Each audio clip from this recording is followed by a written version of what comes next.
takeaway for me is that yes,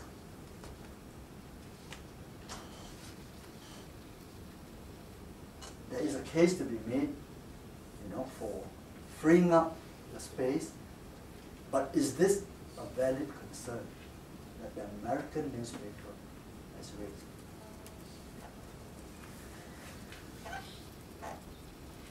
Nearer home, in Singapore, we also have received feedback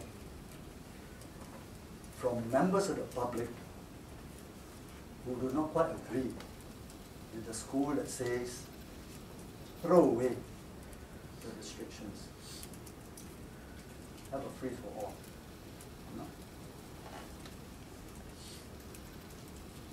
In fact, was it last night or the day before?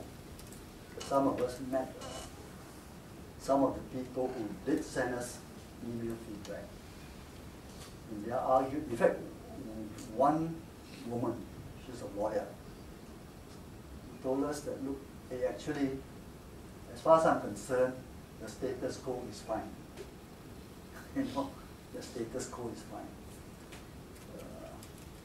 She wasn't that persuaded that we ought to liberalize the way we were suggesting. And she says that, in fact, the MDA has done a fine job. Why not leave them be?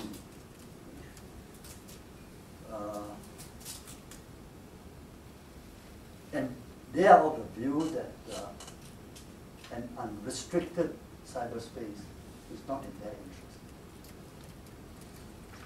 And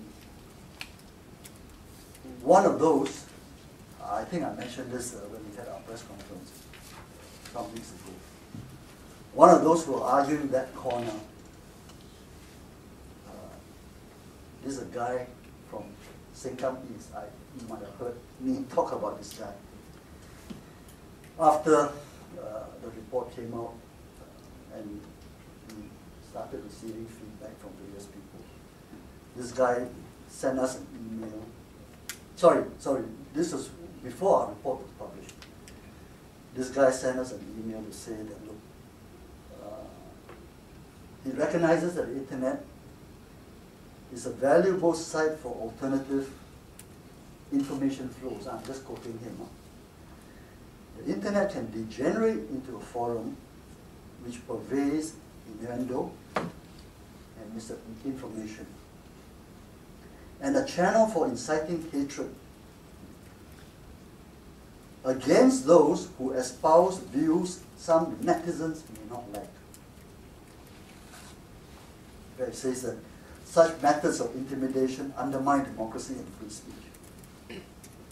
Misinformation or spiteful attacks, do not serve the goals of free and fair debate. Then he says the bottom line is, where virtual speech has consequences in the real world, it should be subject to legal regulation.